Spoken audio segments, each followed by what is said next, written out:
За манай улсын хурлын хүн эрхийн дэд хороо бас энэ гендертийн байгууллагатай хамтарч ажилладаг. Тэгэхээр ерөн засгаа бүрдүүлэхдээ ч тэр цаашдаа үс засаглалын тодорхой ажил хариуцах томилгоонууд дээр ч гэсэн энэ гендрийн тэгш мэдрэмжтэй байдлыг бас харгал зүй үзээсэй гэж хүсэж байна. Энэ дээр таны байр суурийг сонирхъя.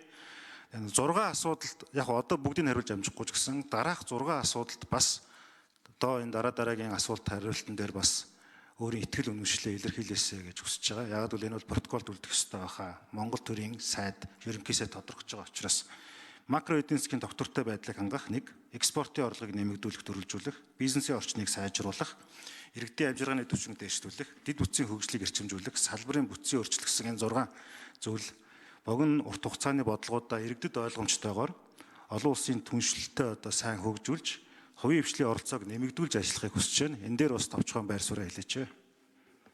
За Зандан Читэр дарга хариулт өгье. 1 минутанд багтааж хариулахад нэлээд олон асуулт байгаа учраас би танд амжихгүй бол цаасаар дараа нь тодорхой асуулт хариултыг өргүүлэх болно. Гендерийн тэгш байдлын тухай хуульд өөрчлөлт оруулах, сонгуулийн гендерийн квотыг оруулах асуудлаар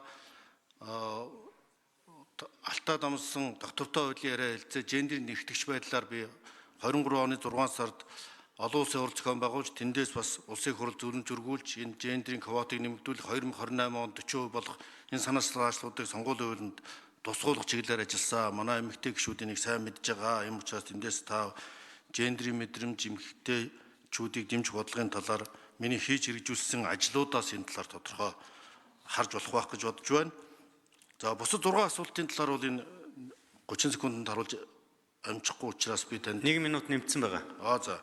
За энэ 6 асуулт бол макро эдийн засгийн доктортой байдал, манай энэ импортын эдийн засаг, нүүрсний экспортын нөхцөл байдлаас шалтгаалаад хүндрэлтэй байгаа талаар зөндөө ярьсан.